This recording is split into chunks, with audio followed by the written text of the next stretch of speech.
Welcome to the 18th episode of the Downtime Podcast. My name is Jeremy, and unfortunately, Alyssa is out today, so I have my good friend, Jairus. Hello, Jairus. Hey, yo, I'm back again. Nice to see you. Yeah? Glad to be back. Glad to have you back. Jairus Canby, friend of the show, awesome guy, musician again.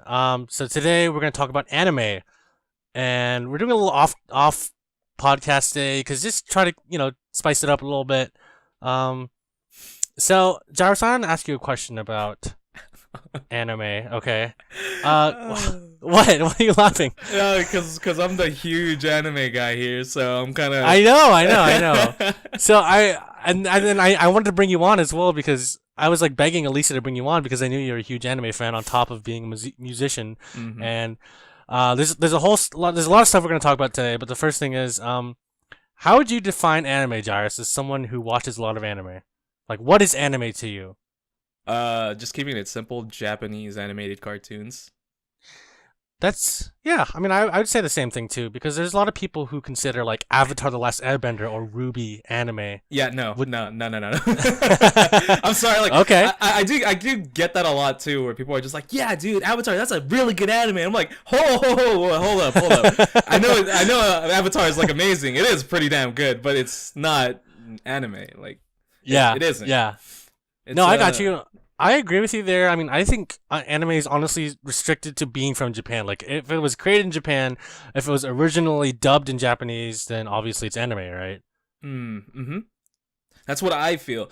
Although recently I did watch an anime that was from China, and it was surprisingly amazing quality. I don't remember what it was called. It was something about there's this gamer guy, and he gets kicked off of his team, and then he just starts working at an internet cafe, and from there on he just reboots his fame, his gaming fame.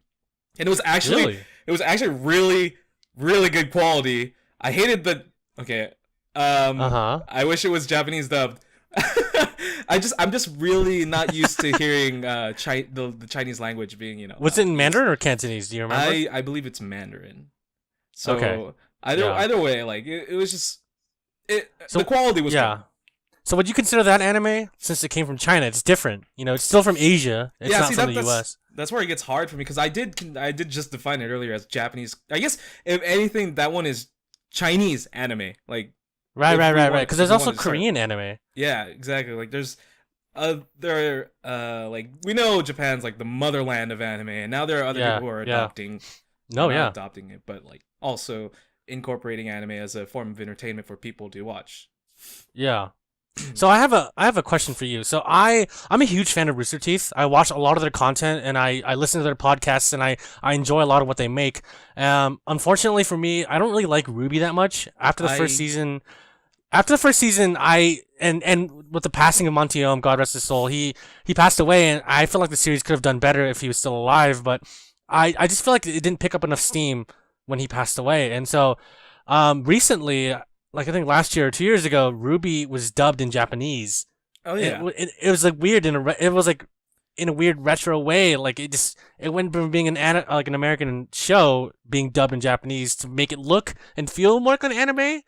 In that sense, what would you think about that? What do you consider that? It's still not an anime, right? No, it's just an American cartoon that's dubbed over by Japanese people. It's like if they got SpongeBob SquarePants and then they dubbed it in Japanese. And then that's still an American cartoon, which I've seen, and that let me tell you, it's so weird in Japanese. Okay, I didn't know that. I think a better one would have been to use Rick and Morty, because I saw something recently with that where it's in Japanese. Rick and Morty in Japanese? Yeah, there was a Japanese. What the hell, dude? What? It's still if it comes to Japan, it doesn't it's gonna just be an American cartoon dubbed over in Japanese and all that stuff. With Ruby, I can't say much about it because I haven't watched it. I only watched maybe an episode or two. I didn't watch the Japanese dub for it. I was watching the American original release. I can say right off the bat that I was cringing a lot because I just wasn't used to. I mean, the voice actors were kind of getting into their roles. They're still kind of fresh to everything, so I'll give them that. But it was still really cringy, and then they're doing American-made music, or not American-made. I mean to say the people in the production team I guess they would ask other people who do music, and it's like, you want to make music for the show? Yeah, let's do it. And then they just do whatever. They just throw something in there. That's what I feel the rock songs that I would hear in there with the cheesy lyrics were. But for the most part, overall, I just did not really get into it that much. I keep hearing it gets much better, but I don't know. Like, for me, the first few episodes just didn't really click with me. No, I got you. I mean, I've actually done a lot of research on the series since I'm a fan of the personalities at Rooster Teeth, and all the voice actresses for the 4 main leads are actually not voice actresses when they first started. Like they were just employees of the company, and then Monty Oum, the creator, like was really good friends with them, and he wrote those roles specifically for these 4 ladies. Oh, that's really awesome for that. Yeah, so that aspect's really cool, but. I know, right? And so he based his entire show around the people that were around him, and he was influenced by them, and he was so intrigued by his friends that he's like, hey, why don't you just act in my show, because I think you'd be a really good character. And I think it worked out in that sense, but of course in the beginning it was really, really rough. Like you, I was really cringing at the fact that their voices were just really rough around the edges, and it was just hard for them to get accustomed to the voice acting nomenclature and all that stuff. But for the most part, I think it was okay. I can say that I absolutely admire voice actors, like in general. Like I love it when I hear American dubbed anime. Like I love it when I hear it like just work really well. Especially for one of them is Full Metal Alchemist. I don't know if you've ever watched that.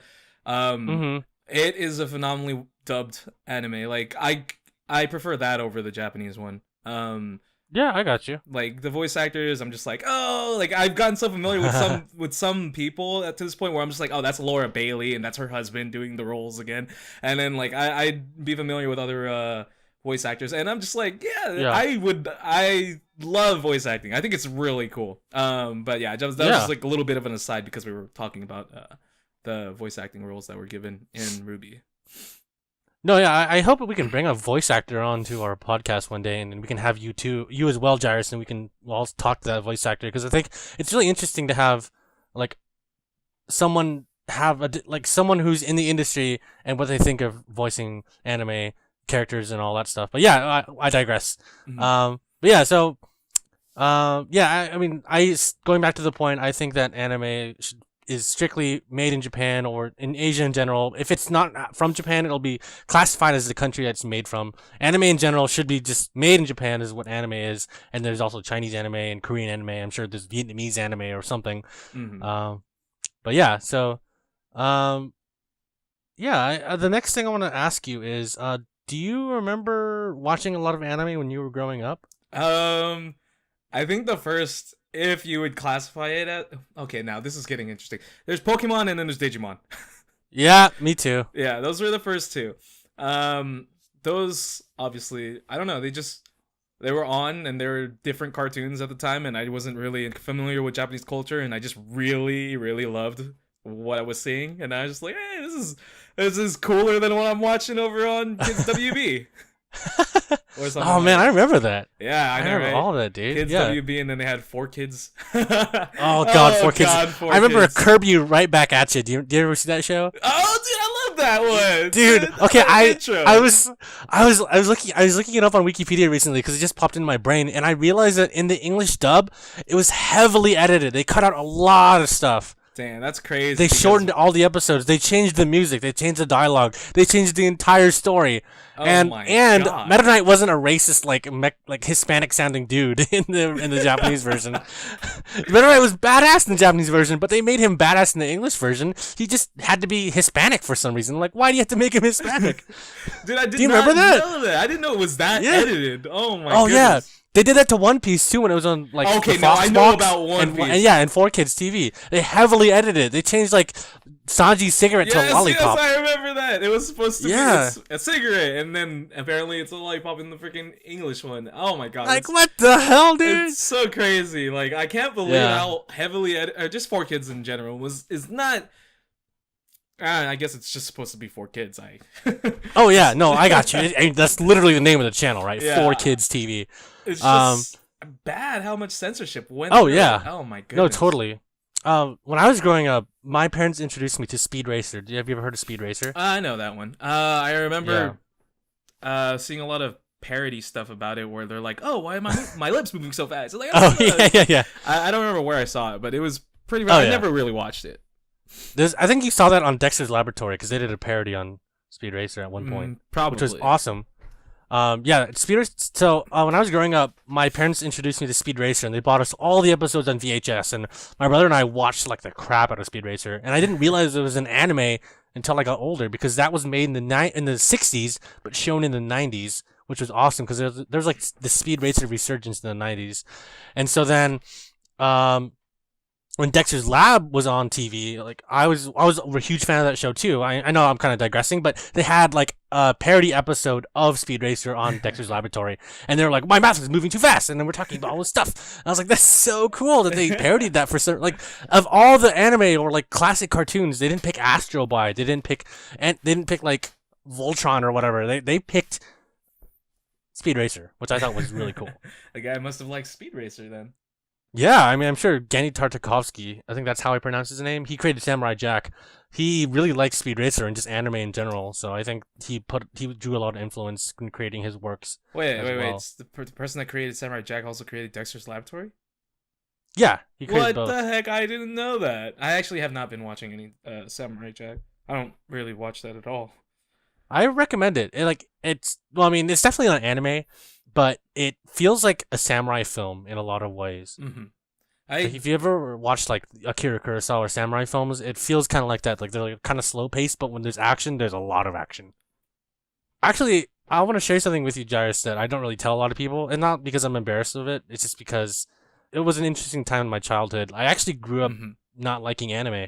But I was a hypocrite. I was a hypocrite because I actually watched anime when I was younger. If you consider Pokemon, Digimon, and Yu-Gi-Oh anime, then I watched anime. But I was a hypocrite in that I really didn't like watching anime. Like I would like whenever my cousins would watch it, they would like be so annoying about it. And I think that's why I hated it is because my cousins would be so annoying about it. I understand. There are people in the anime community that make it like they make anime watch or.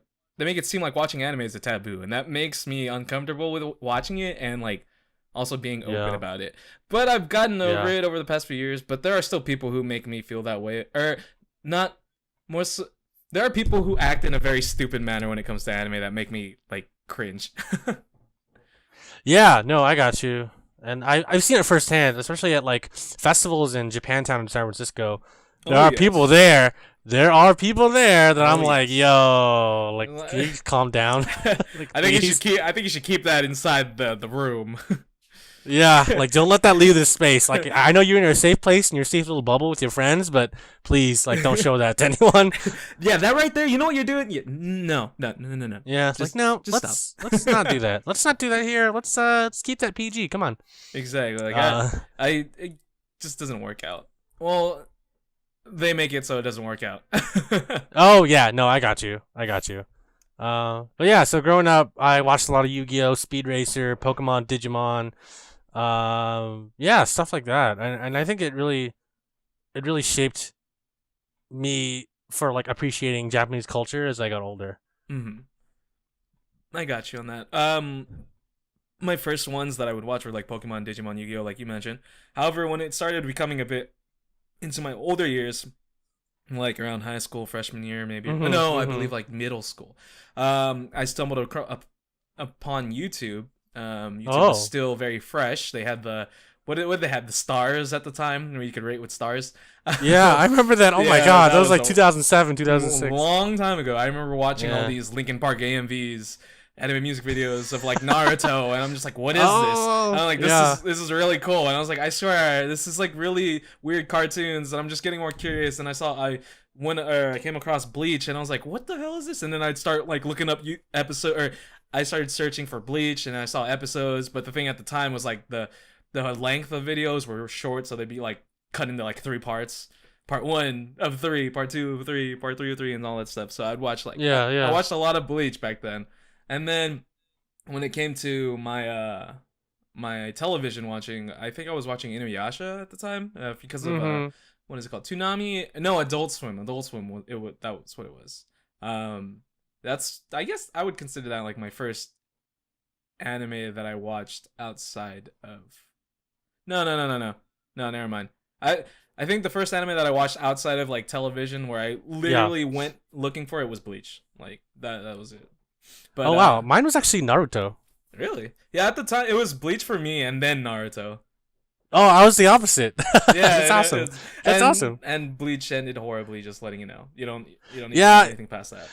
So I ended Bleach when they went to the Bount, which were like these vampires. Yeah, but I realized, my brother and I realized that they were filler, and we got so mad because we got halfway through that story arc, and we're like, this will have no significance in the future because they won't even talk about it at all. Yeah. And I was like, you know what? Like, screw this show, and we stopped watching from there on in. And then I realized that Bleach ended in a really, really, really horrible place, and I was like, I'm glad I jumped ship. I'm so glad I jumped ship. Yeah, you jumped off real early, whereas me, where I got so invested in it, where I was like, I'm gonna stick to the end no matter what. I dropped it like 20 or so chapters before it was gonna end, and I was just like, I can't believe I didn't do it sooner. I mean, at some point it was kind of good, but then after a while, just after they saved Rukia and that saving Rukia arc, and then there was also an arc where they went to Hueco Mundo, where it's the place where Aizen went. That place was really that arc was really good, but then after that, everything else was just total and utter shit. You know, I thought about getting back into it, but then someone told me that literally everyone in the story is now Shinigami. I'm like, nah, dude, I'm not gonna jump into that. It's like, I'm like, nah. It's like, what makes being a Shinigami special anymore? Like, oh my god, goodness gracious! It's like, oh look, my dad, my sisters. Like, shut up, shut up, just shut the hell up, man. I don't want to watch this anymore. Yeah, I felt really bad because what is it? The guy, Tite Kubo, I believe it was. He said that he had content to like go for a while. But I believe how it goes in the manga or like the anime manga industry is like if they know a series is doing bad, they're gonna axe you, and you need to end it. So then I'm just theorizing that was it Shonen Jump told him like end it in 5 chapters. Like, just do it right now. And he kind of like had to rush it. But in the first place, if it was going in that direction where it's kind of bad and just like milking it, you're kind of not doing a good job. This is what I'm feeling. Yeah. Like, oh my goodness, there's a bunch of other plots out there that are just significantly better, that deserve more attention. I feel like that's how it goes in a lot of different areas too. But yeah, that's just, I digress with the Bleach little thingy. But yeah, Bleach was one of the first serious animes that I've ever watched. Yeah, no, same here, and same with Naruto. Like, I actually stopped watching Naruto after that big fight with Sasuke, and like right before Shippuden started. My brother and I just kept watching it, and then we realized that there's like over 300 episodes of filler because they were waiting for the manga to catch up. Yeah, and then so when we realized that there were a bunch of monkey people living in the trees that weren't even part of the main story, we're like, you know what, screw this. And so the same thing with Bleach. We ended it like right before Shippuden started, but I've heard only good things about Shippuden, but I still don't really want to get back into watching Naruto. No, it's all good. Shippuden, it had some fillers, but for the most part, it stuck strictly to the manga, and the manga, like that series, although it's not the great, like it's not like 12 out of 10 kind of content, but it's great. Like it felt really good because I watched Naruto when I was younger too, like. Yeah. He's like, I don't know, 13 or something at the time. And then I was like, I don't know, 13, 14, 15 or something like that. And as you progress, the story progresses, he gets older, and like you feel like you're growing up with him. He finally becomes an adult. Do you know what happens at the end of Naruto? You don't care about spoilers, do you? I already heard everything. Yeah, it's just, I don't know, it just felt like he grew up and so did we. Like he became an adult. He got a job, like he became the Hokage. He chased his dreams and got it. He got married and all that stuff. If you ever see any of the pictures later on, like him and Hinata, they look like great together. I don't know, just like the way Naruto was as a series was just really, it was really good. I feel like the way it was executed. I agree. No, I really agree with that. But beyond that, I do watch like a ton of anime. Oh my goodness, it's crazy. How has anime influenced you? How would you? That's a good question. Yeah. So when it comes to anime, what it has influenced? A lot of musical decisions. Like there are a lot of, like, obviously because anime originates in Japan. The music there will have some sort of Japanese influence to it. Although there will be like exceptions, like Cowboy Bebop, which is very, very jazzy, or it has like what's I don't know the specific term, or Samurai Champloo, which is like jazzy hip hop, or like new Java stuff. Yeah. Those guys are great. Those are phenomenal. But for the most part, excluding those types of like anomalies or outliers, when it comes to anime and how it's influenced me, it's just like the scoring or the music that's composed strictly for the anime. It's definitely taken a turn towards that direction. One pretty recent one that made headlines, as in like it was really popular. It was called ReZero, and I was reading the interviews about why they chose the person who scored for that, and it was interesting because people were wondering like why is this guy using such dramatic musical like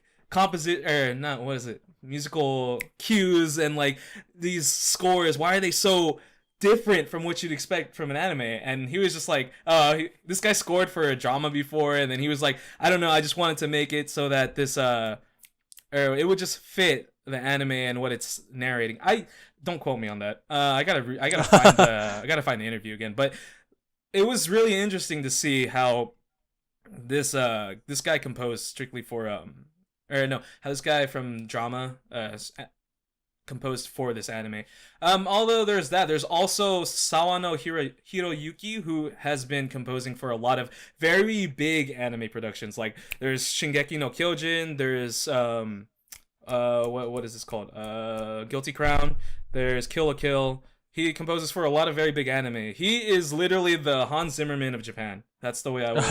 Like, wow. Like he really is. Like I don't know if that's a disservice to him, but in his own world, he's a very phenomenal, epic orchestral composer. Like he's great at what he does. He also messes around with a bunch of like electronic music, incorporates that into his orchestral compositions. It's great. That's, if you're when you ask me, or if anybody asks me like what has anime done to influence me, it has definitely influenced my musical choices and tastes and my composition and all that stuff. So there's that. But there are also times where anime, like, although like it's not as much as it used to be, because I was younger at the time, there have been anime that influenced me to like think differently, be open-minded, or more so just believe in what you believe in, or like just help you grow in like as a person. That's what I feel. There are animes like that, and I definitely did have a few of those that kind of opened my eyes a bit. What would be one of them though? Is trying to think right off the bat is hard. I just know they're there. I can't really think of them at the moment, but there has been that's all good. Animes in that direction that have influenced me in that sense. What about you? Man, if there are any. I mean, to your point, like there are moments in anime where they just get me hyped. When I'm like, yes, like this makes me so happy to watch like these characters overcome that big feat, or like finally defeat the bad guy of the entire series, or that bad guy of the story arc. And I got a better question for you. This one's a bit more fixated towards you, but I feel like you can relate with it though. That it kind of works towards you. In terms of anime and in animation, are there any? Because like anime, filmography, cinematography, and all that stuff, they're kind of essential, or like they have their parallels. And I feel like when it comes to when you watch anime, they do some interesting things that can work out in like film. So have there been any anime that you've seen, or like any ideas implemented in anime that you would also like to do in your own kind of film productions? I mean, there's a lot of like angles. There's a lot of like sweeping angles, or just like there's certain anime that have just still shots of a character like jumping up in the air, and like freeze framing, or like showing them like floating almost for like 5 seconds, and you're like, you can't do that in real life. There's a lot of really cool camera angles and a lot of really cool things that characters do that obviously you cannot replicate in real life without special effects or the use of special effects. And in a lot of senses, anime of course uses a lot of special effects because not a lot of anime is grounded in reality, and that's not really meant to be. It's a form of entertainment. It's not supposed to be real in any sense, unless you're watching a Makoto Shinkai film, which there's a lot of moments there. The use of long takes, which are when the camera doesn't change focus or change subjects, it just sits in one place and is focused on one character. There's a lot of takes like that in a lot of anime series, like in Samurai Champloo and Naruto and Bleach, where they just show characters sitting there, and then the camera will be like panning left or right, and the character won't say anything for like a minute, and then they'll finally speak, or they'll make a noise like, I'm tired, or something like that. You know what I'm talking about? Yeah, it's like I already clearly see. When you said Samurai Champloo, I was just seeing Jin just like posted up on the windowsill, and then like it's like night, the moon's like on him, and then it's just like panning. Or something like that. That's exactly right. And a lot of Japanese TVs, movies, dramas, animes, they all share that one long take. And I don't know what it is, and I don't know why they got it from, but I'm suspecting it's from this really old movie called Tokyo Story by Yasujiro Ozu, who is notorious for using really, really long takes in his movies. And that movie, Tokyo Story, from like 1955 or something, I don't remember the exact date, but it used a lot of long takes in that movie, and I think that's why a lot of Japanese movies and media nowadays use long takes, is because it's supposed to emphasize like a breathing space in the film for the character to think about their thoughts, and for the audience to wonder what they're thinking, or wonder what they're going to do next in the series. And I think it's really cool because a lot of episodes in anime actually utilize that technique a lot. Yeah, it's kind of a common thing. Like, now that you mention it and you're bringing it up, I'm just like, yeah, this is actually a really common thing. Like, it's, I guess at this point it's like a trope or a stereotype. Not really a trope. It's more like a motif. Like, it's something that is commonplace amongst all Japanese visual media in a way. I like that much better, motif. Yeah, trope is like more of a comedic element. Okay. But yeah, so like a lot of anime is really cool when it comes to camera angles, like Naruto, where they show like, you know, when there's like lines drawing to show speed on the sides. You know what I'm talking about? Yeah, I know what you're talking about. Yeah, like, you can't do that in the real life. The only way to emphasize that is if you move the camera very, very quickly, and like shake it around a little bit while you're running or walking. There are like there's a short film by Corridor Digital. Do you know who Corridor Digital is on YouTube? Sam and Nico. No. They did like this anime baseball short film, which I thought was really awesome. I'll send it to you. I think I'm gonna have to look at this. Yeah, they really like anime, and they love action anime, and so they did a parody on anime itself, where they showed like two teams playing baseball, and they would have like the inner thoughts of that person as they're about to hit the ball, like they freeze frame where they like do a slow pan on the person. I love it. I'm gonna hit the ball. Oh yeah, they're like, I'm gonna hit the ball. It's coming right at me. What do I do? in those voices, and I think it's really cool. But yeah, and like anime and movies and TV shows also have that inner voice thing. Now that I think about it too, and I think it stems from noir film. Like noir film was detective. Like basically, it's like surrounding a detective, and it's usually in a dark setting, about like murder or crime, and that person either has to solve the crime or get out of the crime, and someone usually dies, and it's usually a woman. That's a really, really bad example how to describe film noir, but basically a lot of like inner thoughts and outside narration came from film noir in the 1940s and 50s. So a lot of Japanese movies surprisingly use film noir as a technique. Not film noir, I'm sorry. The narration technique used heavily in film noir to narrate what the characters are doing. So like Naruto will think in his head before he makes his next move, like, oh man, what's this guy gonna do? Like, am I gonna have to get around him? He's too fast, stuff like that. Do I unleash my special move now? Yeah. Here's my special card, Blue Eyes White Dragon. Oh my god, dude! When it comes to anime, though, I love it when they do that. Like, I guess. I don't know what those stereotypical like scenes where I guess it's more so prominent in shonen where you know you know what I'm already getting to where the guy's like, oh, I have this diabolical plan and I'm going to reveal everything to you right now, but you're not gonna be able to do anything unless you power up magically, and the guy's like, oh my god, what are we gonna do? It's like, let me magically power up just in time to save the world from everything. Like the most the most vivid example, or not vivid, most prominent example, I guess we're going to use the word again, is Dragon Ball Z. Oh yeah, no, they if you ever watched that when you were growing up, I didn't really watch a lot of it, but I know a lot of episodes to understand it. That they use that technique heavily in that show. Yes. It's great.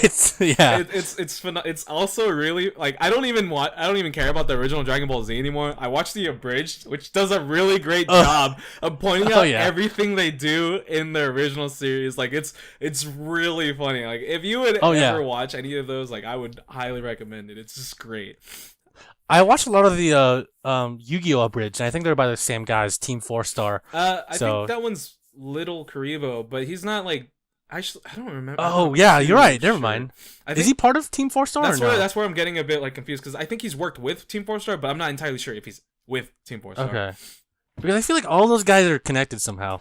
I mean, they have to be. Those guys are great though. They're hilarious. Like, oh my goodness. But, they're awesome. Yeah. Going back to that, like I just love that little stereotype when it comes to anime. Like it's just so funny. Like it happens in almost every shonen anime that you watch at this point. It's just I don't know. It's just funny as hell. By the way, speaking of shonen anime, have you ever heard of Bakuman? Wait, is that the manga one? It's an anime based on a manga about these kids who are trying to make a manga. Yeah, I love that one. That one's really it's so good. Meta. It's so meta. That's where I got that little thing that I said earlier, where I was mentioning how Bleach. Yeah. See, I was just like, I remember watching Bakuman, or there's the manga and all that stuff, and I heard it ends a bit differently than the anime, but they're essentially the same. I watched all 3 seasons of the anime. I loved it. It was really good. Like, oh yeah, no, I actually never heard of it before until someone introduced me to the live action movie version, and I watched it. I'm like, this is the most meta. What?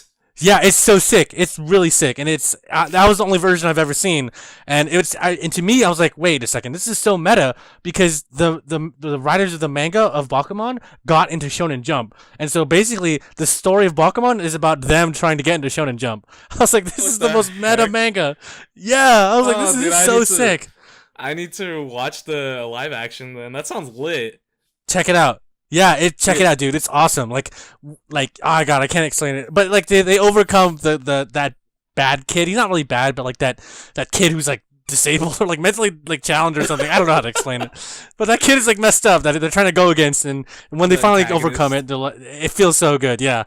And it's also really realistic too, because like the way that the movie presents the two leads and their failures and their successes and then their failures again, it just shows you that like this is reality. Like you're gonna make it, but then you can't always be on top forever. Not everyone could be One Piece. Oh yeah. Yeah, you're right about that.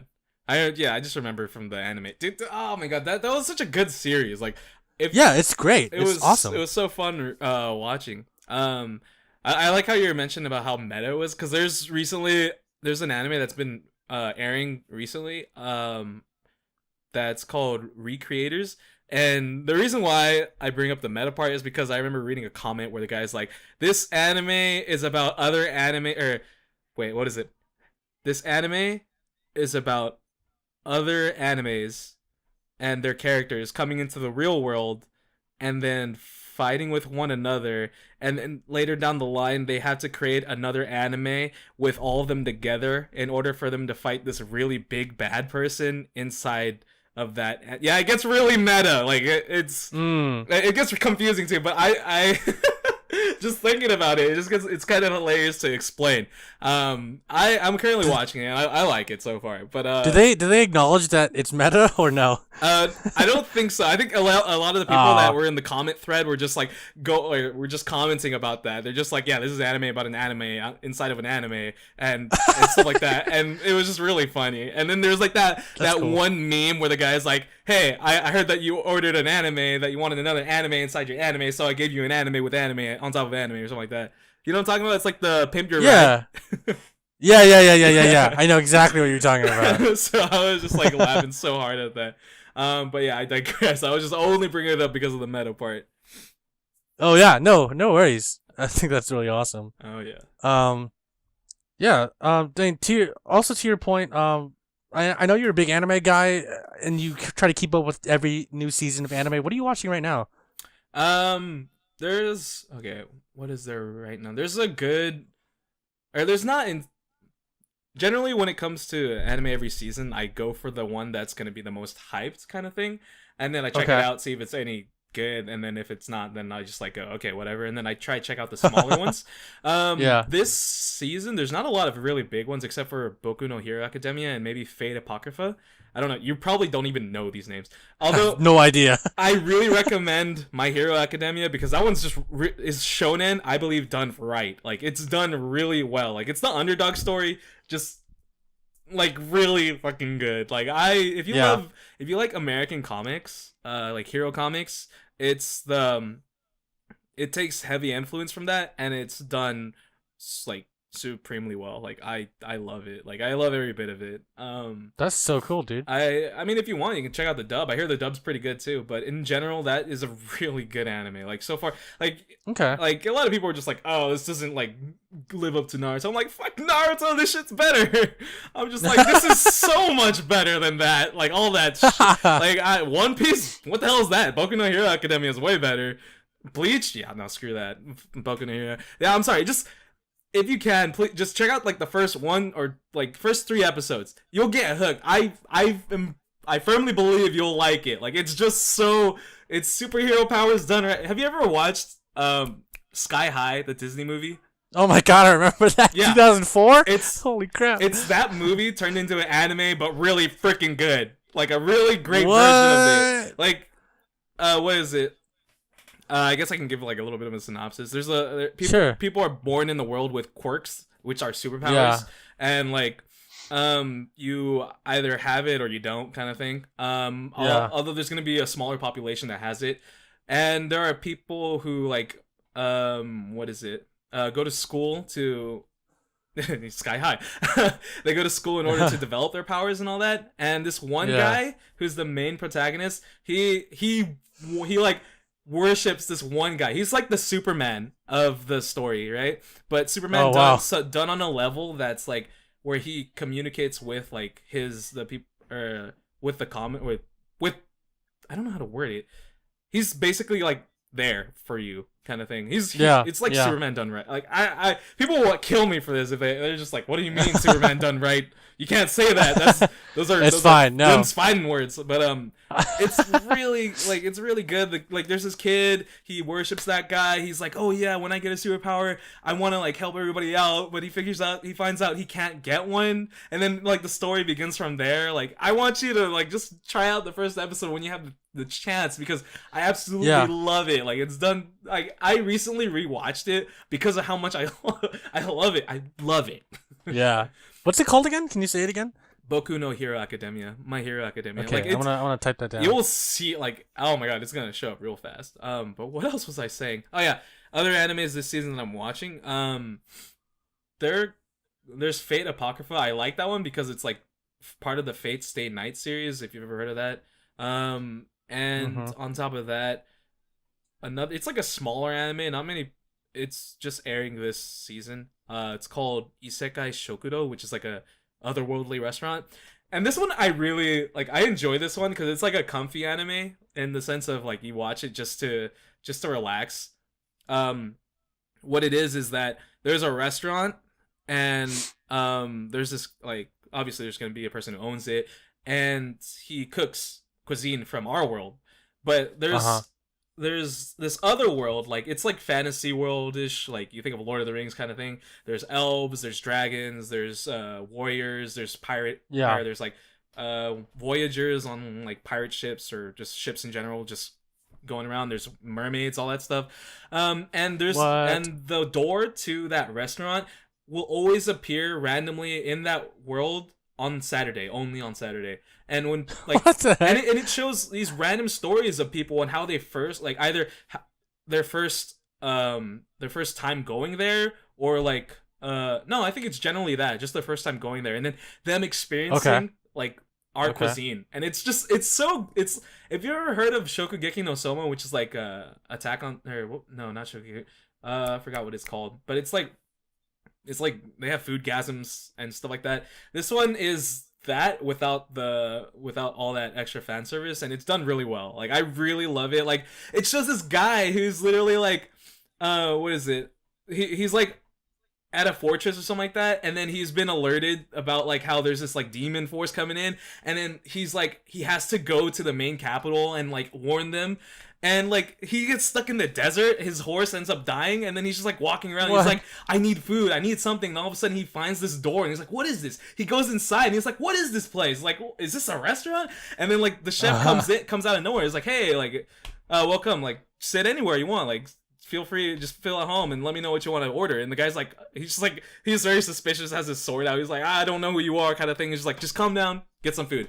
And then like he looks at the menu, he's like, "What is this?" And then he's like, "They have shrimp here? Like, I love shrimp and all that stuff." And then like it's tempura shrimp, and he like eats it. He tries it out. He's like, "This is great." And then the chef's like, "You should try it with the tartar sauce." Or wait, no, he sees the tartar sauce. He's like, "What is this?" He tries it out, and he's like, "Wow, it like complements the flavor so much more." It's really cool. Like, I love food anime now. Like, I seriously love this one. Is so good. Like I said, it's a food anime, and it's just really comfy to watch. It's fun. It's really fun. Aww, that's adorable.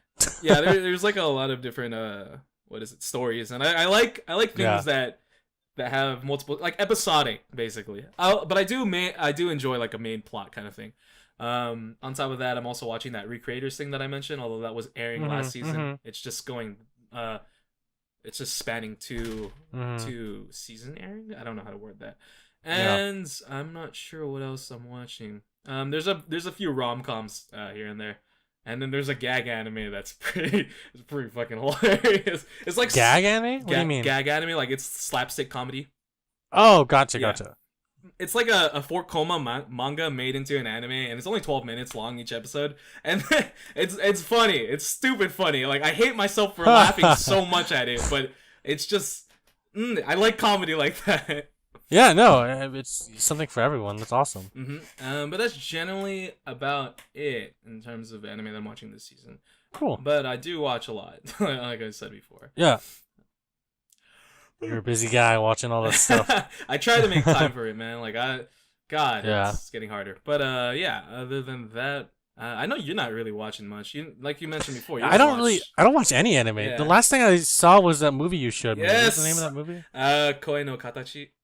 Yeah, Koi no Katachi. Which is the shape of your voice, or sound of voice, or the shape of sound. I don't know why they translate it that way. Shape of your voice, sound of your voice, and it's about this guy who, for those who haven't seen it, it's about this guy who, he's like a class bully, and he meets this new girl. This transfer student comes in. I mean, what's new about transfer students in anime, right? Damn it, another motif. Yes. She's deaf, and he makes fun of her for the rest, for the rest of the school year, and so a lot of stuff happens about him dealing with her, and like them coping with each other and trying to understand each other. And I think it was a really cool anime. Like I will tell you this, Jairus. The thing that bothered me the most was how anime it looked. Like, I didn't really like the pink hair. I didn't like the green hair. I think because like that kind of, for me, it kind of took away the message. Like, it took away, like, it wasn't grounded in reality. I feel like if the characters looked a little bit more realistic, I think I would accept it more. But there are a lot of, you saw me talking through it, and you saw me laughing at certain parts because I mean, like, I didn't really understand why they had to look that way. Like, if it had such a deep topic to it, because that was not a movie for kids. Like, that was a really, really deep movie. But on the outside, it looks like a kid would watch it. Like, a kid would probably watch this, like, and try to, like, wouldn't understand it. They wouldn't understand the message of the movie because they would think that some of the parts that were messed up were actually funny. Because, they're only kids, and they would react the same way that the kids did in the movie. Laughing at this deaf girl because of her disability, whereas when we watched it, we understand exactly what's happening and why it's not funny and why we should be treating those people with respect and care. Yeah. But yeah, I that was the last anime related thing I saw. I mean, I don't really watch a lot of anime series. I'm more into the movies, as you know, such as Studio Ghibli, and Makoto Shinkai's films. Yes, Makoto Shinkai. Going back to what you mentioned about Koi no Katachi, I think the only comment that I have on that is, like, if everybody already accepted the appearance in the manga and how they look like, with like the color panels that they sometimes do on the manga book, I feel like they wouldn't really want to change that much, because then it would kind of create a backlash with the fans. It's like if you get like a certain, I guess if you get Dragon Ball Z and create a movie out of Americans or something like that, and kind of make them not look so similar, kind of creates a bit of a backlash. That's a bit of an extreme example. That's just like my only comment on that. No. I mean, there actually was already an example of this. The Super Mario Brothers movie from 1993 with Bob Hoskins as Super Mario. I did not watch that, and I don't think I will. Oh God, it's like they try to make Mario realistic, and they try to explain everything in a realistic sense. And now that I'm thinking about it, that movie was so bad. God, I don't want to think about that movie now. I'm curious. Like, I'm really curious how bad. Don't watch it. No, don't go down that rabbit hole, Jairus. Don't go down that rabbit hole. You're just asking for it. You're gonna throw up at the end. I'll throw up. Okay, that's a bit extreme. Okay, I'll stay away from it. I'll stay away from it. But, going back to what you mentioned in terms of the only things that you watch in regards to anime as a whole, being the animated movies. Yeah. I do love me some Studio Ghibli, and Makoto Shinkai. God bless Makoto Shinkai. I love that guy. I also really like Mamoru Hosoda, the guy who did Summer Wars. Yes, that one too. That guy too. That guy. Yeah. He did Summer Wars. He did The Boy and the Beast. He did Yep. What is it? The wolf one? Yuki and Ame, the wolf children. Yes. And then there was one more. Yeah. That I'm trying to remember. Come on, man. You could do it. You could do it, man. You could do it. Or maybe I know it. Oh wait, there is one more. Okay. Here. There is one more. I know what it is. I have the. Oh, I'm not gonna say it. Don't say it. Come on, man. Just Boy and the Beast. You know it. You know it, dude. Summer Wars. I know there's one more. Yeah, you do. I can't remember. Yes, the pressure's on. It's making me forget. Come on, anime fan. Show me your moves. Tell me. Tell me what it is. The Girl Who Left Her Time. Yes, that's exactly it. I got it. Good job. Woo. That's actually my very first movie I saw from Mamoru Hosoda, and I fell in love with his directing. It was a great movie. It was fantastic. I actually bought the book right after I saw the movie, and I read it. How was the book? It was good. Actually, so the movie's a sequel to the book. What? Because the book is about you have to go and read the book. Wait, so the book is really good. The book about the mother instead? Yeah, okay. That's exactly it. Because they referenced that in the beginning of the movie. Yes, I remember. She was like, I remember when I lived through time. I was like, what? Yep. Why are you suddenly dropping that without like any context before pre-context? Because it happened already. I was just like, now that you mention it, it's getting me really curious. So I'm guessing I have to. I mean, I could loan you the book. I have it. You can borrow it if you want. Onegaishimasu. Yeah, sure. I will show it to you. I'll show it to you. I'll give it to you. Was the book? So it was actually really good. Like. With I mean, I had to be really good in order to. It sparked a TV movie. It sparked a television drama series in the 90s and a whole bunch of other stuff. There was a television drama series? Yeah, it's pretty old, but it was in the 80s actually. I think it's still pretty good. And I watched you got to watch the live action movie. It's about the niece. Yeah, it's about the niece who can also do the same thing. I'm guessing okay, never mind. What? Yeah. I didn't realize how popular good. That was. Yeah, they're all called The Girl Who Leapt Through Time. Literally everything is called that. None of it strays from the original title. But yeah, I mean that's one of my favorite franchises, books, movies. Yeah, and that director is really awesome. Summer Wars is probably one of my favorite animated films of all time. I remember showing that to my brother, and my brother was like, "This is a really good movie." Yeah, and it's just like, I don't know, I really like that movie. It was done so well. Yeah, it was so perfect. There were so many good things about it. Oh, yes. That movie makes you want to be in summer. Whenever I watch it, I think of summer because the only times I've ever been to Japan were in the summer. So I get that really nostalgic feeling when I watch that film. Wow, this is literally they captured Japan in the summer perfectly. And I was like, I want to go back. Making me want to rewatch the movie now. I guess I'm gonna have to do that. Yeah. I mean, it is a movie worth rewatching multiple times, especially since right now it's summer. I wonder when's the perfect time to watch it. Oh yeah, no, I watched it before I went back to Japan this past summer. I was like, oh my god, yeah, it is so perfect, and drink a beer when you watch that movie because that movie makes you want to drink beer too. And now that I can actually just legally get one, I just may as well. Yeah. Because there's a part where he drinks beer, and he's like, man, this Japan stinks. It's crowded, it's hot, but the beer's good. I'm like, dude, I want a beer now. Was that the guy who what is it? He left the family and just comes back randomly? Yeah. And the girl kind of had Jairus on him? Yeah, that's right. Okay. Dude, let's watch it together. Come to my place. We'll watch it together. Yes, I'm down. I'm totally down. Yeah, we'll get some beers, then we'll get some Sapporo beers like they do in the movie, and we'll drink it while we're watching it. Or you can warm up some rice wine like last time. That was good. Remember? Yeah, Ooh, good stuff. Oh yeah. But moving a bit past what was his name? Hisoda? Yeah, Mamoru Hosoda. Mamoru Hisoda. Yeah. Moving past that, when we did mention Studio Ghibli, and I always love music from that, so we should talk a bit about that.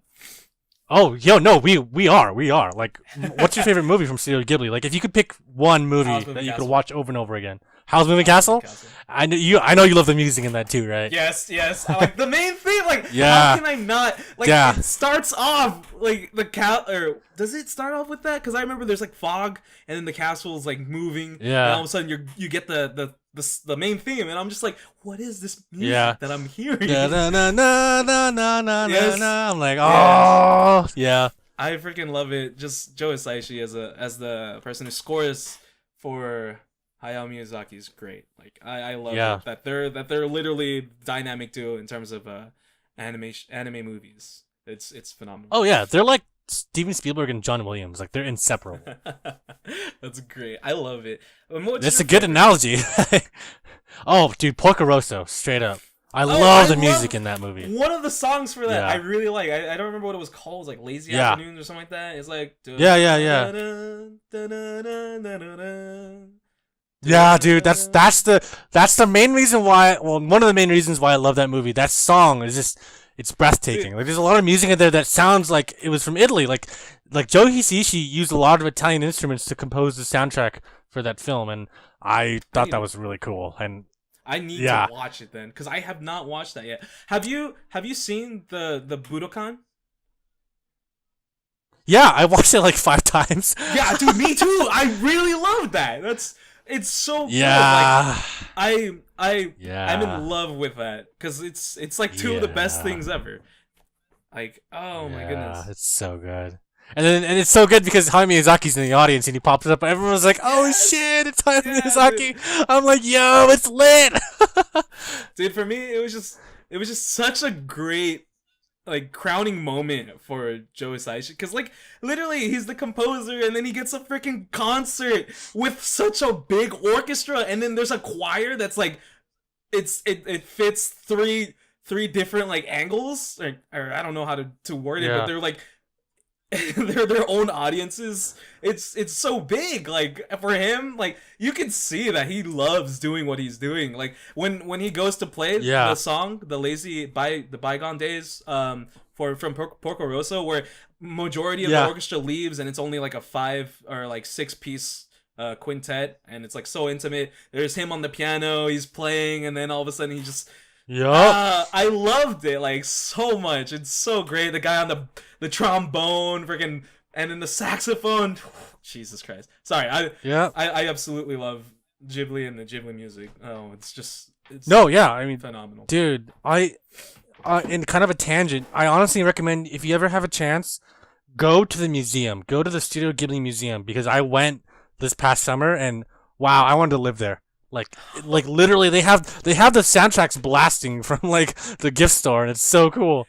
I need to go, because I didn't know that place existed. Also, wait, what? Are you serious? Are you kidding me? No, are you kidding me right now? I didn't know it existed, dude. Oh my god, they have food based on the movies. They have beer that you can only get there. What is it? Like Studio Ghibli beer. Like, I have 3 bottles from their museum because I double-fisted beers last time I went. Because there's 2 different kinds of beers. I recommend you double-fist beers, and you just drink it and you just get drunk and you walk around the museum, because it's the best thing ever. No, I'm not even joking, dude. Literally, the bathrooms are works of art. Oh my god. The bathrooms have like little touches to them, like hand-drawn touches to them of the movies, and like you're sitting there peeing and you're looking at like this masterpiece in front of you, like, holy shit, I'm peeing and there's like a fucking painting in front of me. It's so crazy. Oh god. There's so many intricate details. You have to go. Where is this? You really have to go. It's in Mitaka, Tokyo. It's in Tokyo. Okay, it's in Tokyo. Then all right, I'm ready to go. Make sure you read how to get tickets, because you can only get them a month in advance. So let's say you're going to go to the museum on the 10th of December. You have to buy your ticket on the 10th of November. What? You have you have to do that, and you have to pick a certain time too. So make sure you get your tickets early, because if you don't get your tickets early, like I did, I only had 2 hours to browse the museum, because I entered at 4 and they closed at 6. That sucks. But one of the best parts is they show you exclusive. They'll show you an exclusive short film that you don't know about in the on-site theater. Oh my And I think that's really cool. Yeah, they have a plethora of different movies you could like. They choose at random. One of them is a sequel to My Neighbor Totoro, which is May and the Neko Bus. No, and it's about May. Yes, it's a direct sequel to Totoro. It's a short film, like 3 minutes long, I think. And they show you like May, like leaving the house like right after Totoro, and then she meets like a little tiny cat bus, and then they go on this huge adventure, and it's so cool. Yeah, I need to go. I really need to go now. Also, a more incentive. Your ticket that you get when you enter is a film strip from an actual movie produced by Studio Ghibli. No fucking way. So I have Ponyo and I have Arrietty as my 2 tickets. Oh man, I want to get Howl's Moving Castle, obviously. Dude, it'll be rare, but I hope you get it because damn, Howl's Moving Castle. You gotta go, man, because they're running out of movies. Because it's an actual piece of the celluloid film they use in the movie. No way. So you're holding a frame. Yeah, dude, it's so cool. Dude, you need to show I highly recommend this to anyone that's going to Japan.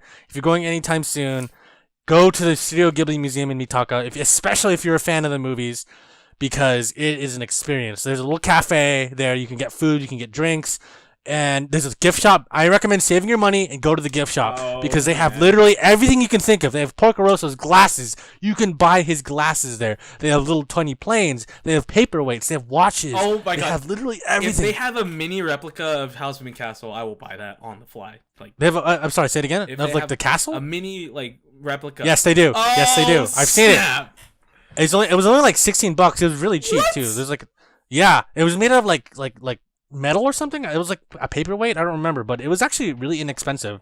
That's so honestly, just go ham there. Yeah. Save your money and buy anything you can. You can buy CDs. You can buy DVDs. You can buy clothing. I have like 2 shirts from there. I actually have. It's funny. I bought a tank top from Porco Rosso. It's the one Porco Rosso wears when he's on the beach, just chilling. It's like purple and white. And I looked at it. I was like, oh my god, this is Porco Rosso's shirt. Oh my god, it's $40. I don't give a shit. I'm gonna buy it. So I bought it, dude. Like I had to have it. Real quick. What's the plot of Porco Rosso? I'm curious. Oh man, like I recommend you watch it, but overall the plot is it's kind of film noirish, which is why I like it too. I really like the film noir genre. I just wanted like a gist of it, like because yeah. So Porco Rosso's a bounty hunter who's literally a pig. Like he's a half human, half pig creature, and you don't know why he's a human, half pig creature, and they'll answer it later in the movie. I won't tell you why. Okay.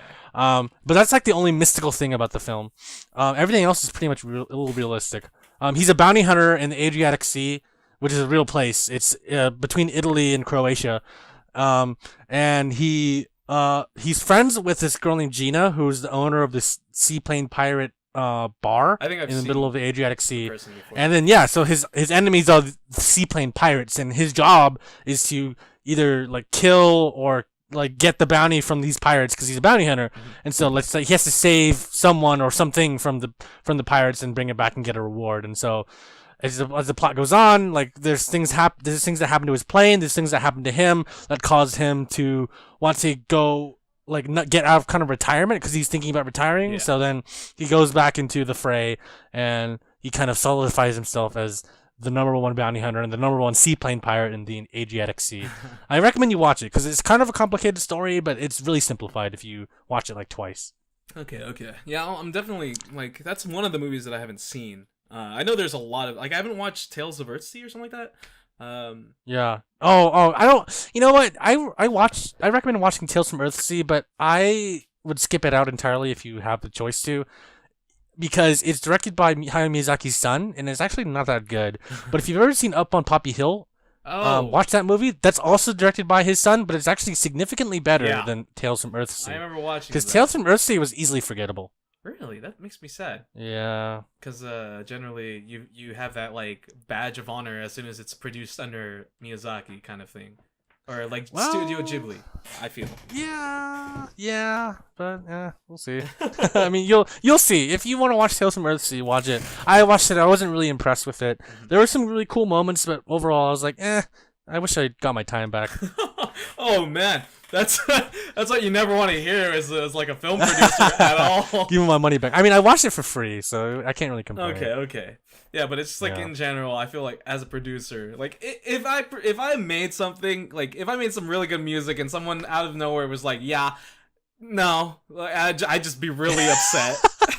No, yeah, I got you too. I mean, of course you're free to your own opinion of the movie, which obviously, totally. Since you're a cinema, like you are in film, Yes. you have like a very valid reason to dislike or to give critique on movies. So I do trust your critique. I'm just really curious, all the more curious to see why it's so bad. No, I mean, like, I don't like a lot of movies a lot of other people like. Like, for example, I don't really like Citizen Kane. Like, a lot of people love that movie. People say that that's the movie that created cinema, or that's the movie that's considered one of the best movies in the world. It's won so many awards posthumously. Oh, not posthumously. What am I saying? It's won so many awards from the time it was released until now. It's regarded by a lot of really top film critics and a lot of top film lists as the best movie in the entire world. But I actually don't really like that movie a lot. Like, it did a lot of things like that changed how cinema was made, and a lot of camera techniques that were revolutionary for the time because it was made in 1941. Mm-hmm. But for the most part, I don't really like that movie. I've never heard of this movie. Honestly.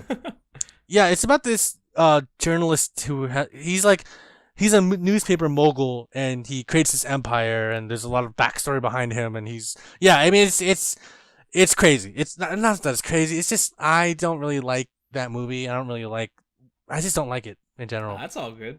What's another movie that you weren't really impressed by that a lot of people liked? I'm just curious. Wow. I'm just curious. Good question. You can even go towards anime film if you want.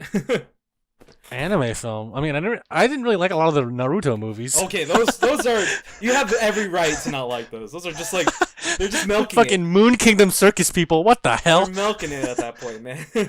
Yeah.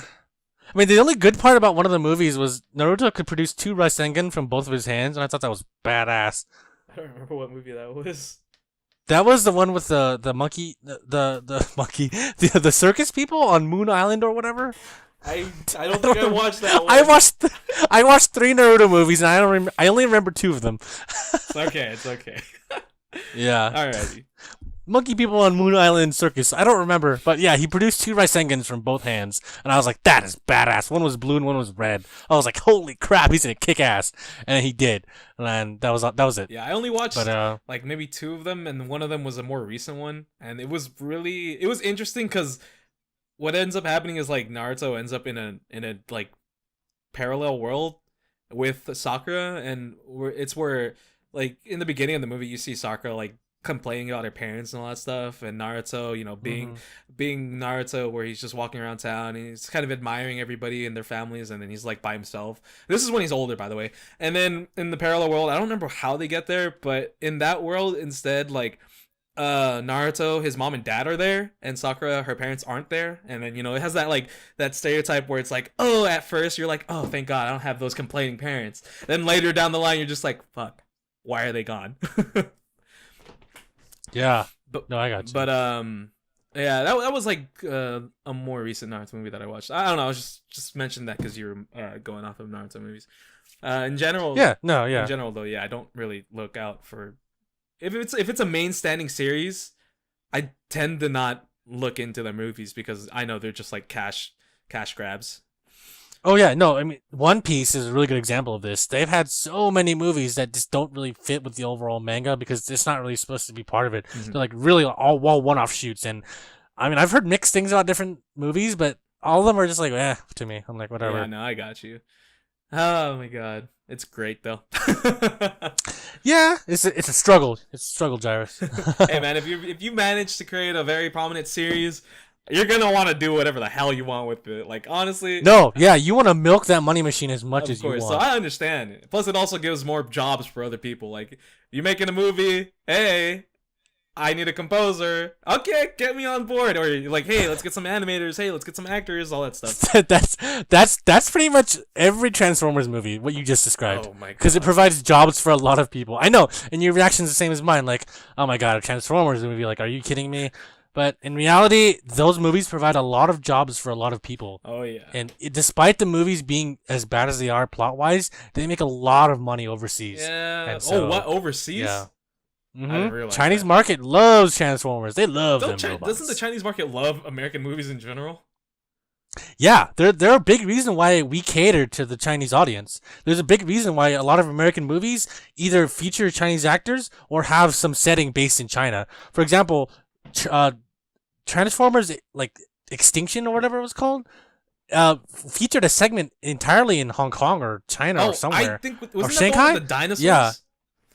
Yeah, it was one with the dinosaurs. It was like the dinosaurs were deep in China, and they shot some of it in China too.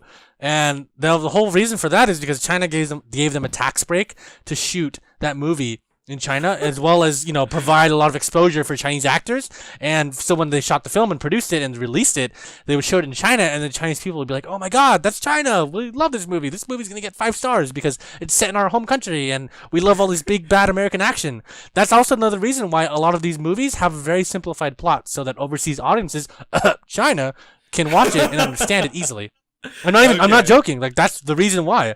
That's why all the Marvel movies do really well overseas. That's why Rogue One had like $1 billion overseas, because they featured all these characters in a really simplified plot. All right, let's go destroy the Death Star. That's the entire plot of Rogue One from the trailer, from the get-go. And when they released it in China and in Asia and Europe, the market bought it up. They ate it up because it was such a simple plot. Like, it extends barriers, extends languages. You don't have to understand English to understand that they're just trying to destroy this one giant thing. Kill the bad guy. That is the plot device that makes movies make a lot of money. Kill the bad guy. Defeat the bad guy.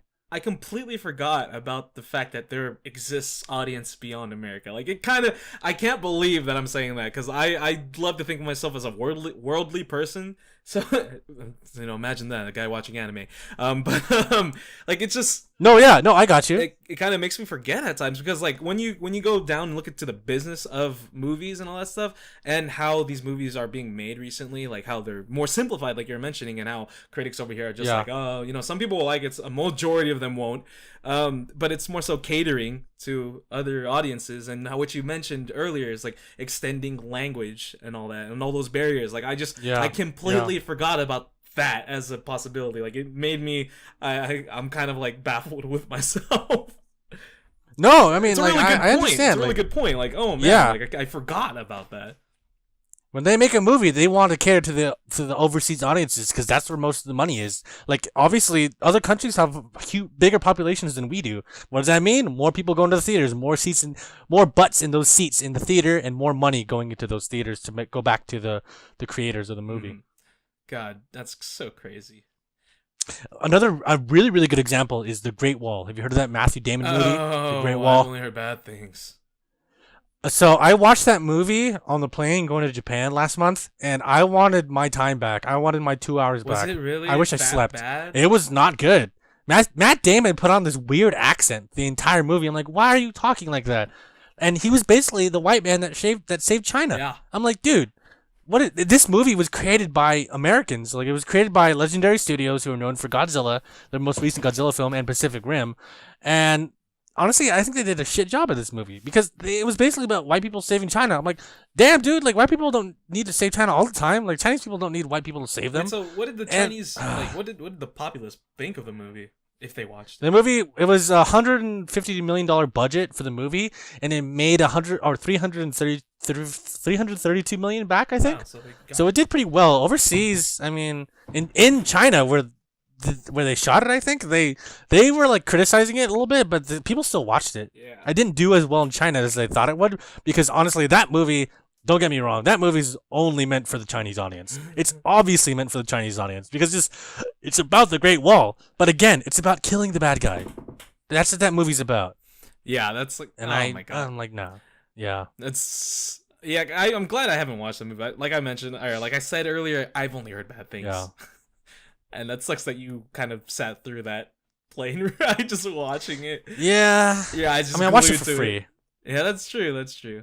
Well, free or, just part of the plane ticket. I paid like $1,000 to watch this movie. that's but yeah, that was a huge tangent. We should talk about movies on another podcast. We'll have like a movie podcast with Alyssa, and we'll talk about My bad. No, it's okay. I mean, you brought some really good points that we can maybe circle back to anime with. I mean, anime is meant to be that thing too. Like, there's a lot of trope. That's why a lot of motifs in anime are commonplaces, because everyone knows that anime is going to have that same kind of motif to it. So that's why they go back and watch it, because they want to hear the character talk to themselves in their brain. They want to see those slow motion fights. They want to see those freeze frames. They want to see the angles. They want to see the color. They want to see all this stuff about anime, and that's why they watch it. I think this is a really huge thing to bring up, even though we're like kind of an hour and 10 minutes in. But I just really wanted to comment on it. I feel that because of anime and its success in the Western culture, in Western like audiences, I feel that Japanese culture is becoming more and more prominent, or like easily acceptable, like to the point where even if you watch something that would normally be understood by Japanese people in anime, some people in Western audiences are now able to like understand that as well. So I feel like anime as like a form of entertainment, as well as like what is the word I'm looking for, god, I don't know what I'm looking, as a form of expressing their culture, like it's doing really well in that like regards. Like I really like that aspect, or like I like that extent to what anime has like evolved, I guess is what I'm trying to say. Yeah, no, I got you. Like I just think it's really cool. Like, I mean, I'm not gonna lie, like anime is the like, okay, it's god, I feel like I feel really bad saying this, but anime is kind of the main reason why I'm into Japanese culture to begin with. But I mean, past that, I've grown beyond that, and I kind of want to learn a bunch of things above and beyond that. But it is kind of like, it's like my gateway to having gotten into Japan at all, or like having gotten into Japanese culture. Yeah, no, same here. Like I can't deny that anime helped me do it, like get into the culture, but also movies more so than anime on my end. So I'm kind of like the opposite of you in a sense, but I understand that anime has also bridged my gap to Japanese culture and understanding what it is, because there's a lot of stuff in anime that actually is reminiscent of Japanese culture, like Naruto loving ramen. Like no one in the U.S. will be like, I like ramen. Like they want to eat burgers in the U.S. If Naruto was made in the U.S., he'd be eating like a hamburger. Yeah, hamburger. Let's be honest, or a hot dog. Yeah, exactly. Not ramen. Or if Naruto were an American cop in the morning, he'd be getting his coffee and donuts. Yeah, no, seriously. And Jiraiya won't be drinking like sake. He'd be drinking whiskey or beer. Oh yeah, definitely. God, I love it. Drawing parallels. Yeah, no, it's so true. And then when you think about, because a lot of Americans who grow up watching anime, they just see it over and over and over again. That it's just so commonplace in their mind. They're like, okay, this character is doing that, and they like that, so that's pretty normal. And then when you really dig into it and you think about it, like, oh wow, that's actually really Japanese what they're doing and what they're saying and what they like. Oh yeah, this is a bit of a like aside from what we were just talking about. Like a lot of people ask me or bring up the conversation where they're just like, do you ever think you're gonna get over your little anime phase? And I will firmly like respond to that saying, I don't think so. Like honestly, I believe I will always stick. It's like me in gaming. I don't think I'm ever gonna get over that. Like it's always gonna be a part of me, and even when I'm older, it's still gonna be one of my hobbies. Although will it be a hobby that a lot of people accept? I don't know. We don't know how the future is gonna hold, because we've kind of progressed a lot in terms of how we accept things recently over the past few years. Anime has gotten really big. I just think that Asian culture in general has been more widely accepted, and with that, anime comes hand in hand.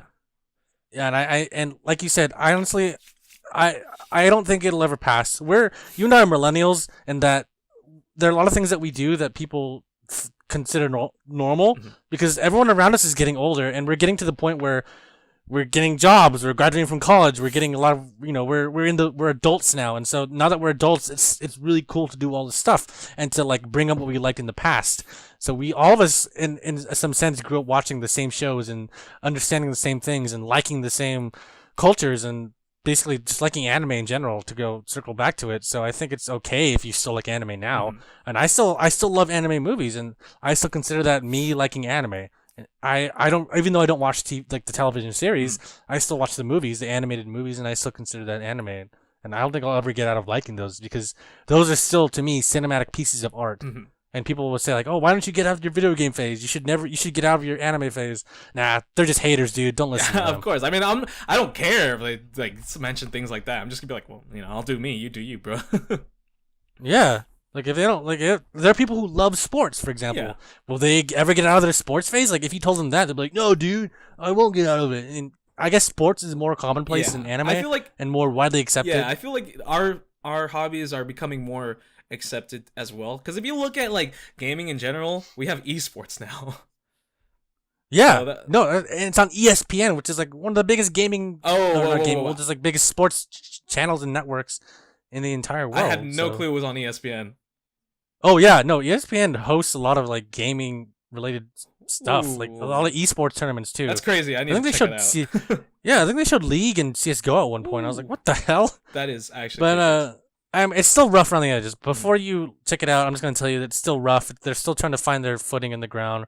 So be careful when you watch it. You're gonna judge it extremely hard. So when it comes to, before you jump into that, the e-gaming or the esports. Yeah, I mean it's basically like drone racing. Like drone racing is still a really new thing, dude. And I think it's sick and badass that people are like, why are they just standing there flying around with their little toys? It's like, you know what? Why do the cars go round and round in circles in NASCAR? You tell me that. Exactly right. Oh, Jesus, it's cool how we're progressing, and I feel like with all that, like I mentioned earlier, our hobbies in terms of like gaming and even in anime, like it's gonna be more widely accepted, and with that creates a bigger audience, which will.